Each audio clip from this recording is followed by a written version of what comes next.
Cinema হলে ঈদের আনন্দ নিয়ে এলো রাসেল মিয়ার গোয়ার সিনেমা। আর প্রথম সপ্তাহ শেষে ঢাকায় বক্স অফিসে মুভির অবস্থানই বা কি বা কত আয় হলো, সেটা নিয়ে আমাদের এখনকার আয়োজন। So let's go to the main topic.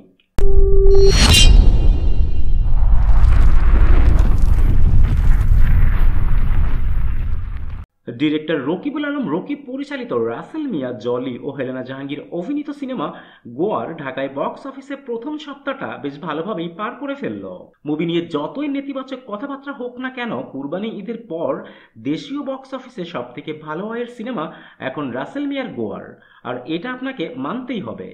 যেখানে বাংলাদেশের সিঙ্গেল স্ক্রিন সিনেমা হলগুলোতে এখন নাইট শো অর্থাৎ রাত ৯টা থেকে ১২টার শো নেই বললেই চলে, সেটাও অনেকদিন পর দেখা গিয়েছে এই গোয়ার সিনেমার কল্যাণে। আবার সিনেমা হলগুলোতে উৎসবকে কেন্দ্র করে কোনো মুভি মুক্তি পেলে হলগুলোতে সাধারণত কালার লাইটিং এর ব্যবস্থা করা হয়, সেটারও প্রতিফলন দেখা গিয়েছে এই মুভিকে কেন্দ্র করে। আর ব্যবসা যদি নাই হতো তাহলে প্রথম ৩ দিন পরে এই মুভিকে সিনেমা হল থেকে নামিয়ে দেওয়া হতো, সেখানে লাইটিং তো দূরের কথা। আর মুভির জন্য একটা গুড নিউজ হলো, সেকেন্ড উইকেও দেশব্যাপী 5টি সিনেমা হলে চলবে রাসেল মিয়ার এই গোয়ার সিনেমা। আর প্রথম সপ্তাহে এই মুভি সিনেপ্লেক্সের শো না পেলেও এই সপ্তাহে কিন্তু ঠিকই সিনেপ্লেক্সের শো পাচ্ছে, যেটা এই মুভির জন্য আরো বড় সুসংবাদ। মাত্রই 50 লাখ টাকা বাজেটের এই মুভি প্রথম সপ্তাহে তার বাজেট রিকভারির খুবই কাছাকাছি।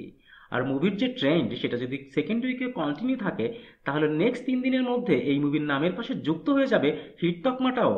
প্রথম 6 দিন শেষে মুভির ঢাকাই বক্স অফিসে টোটাল নেট কালেকশন ছিল 25,15,000 টাকা, এবং সপ্তম দিনে সমগ্র দেশে 15টি সিনেমা হল থেকে মুভি নেট কালেকশন তুলে আনে 3,25,000 টাকা।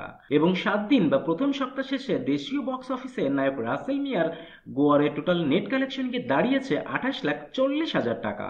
That's it for today. আবারও দেখা হবে নতুন কোনো ভিডিওতে নতুন কোনো মুভির বক্স অফিসের কালেকশনের রিপোর্ট নিয়ে। Till then tata and bye by.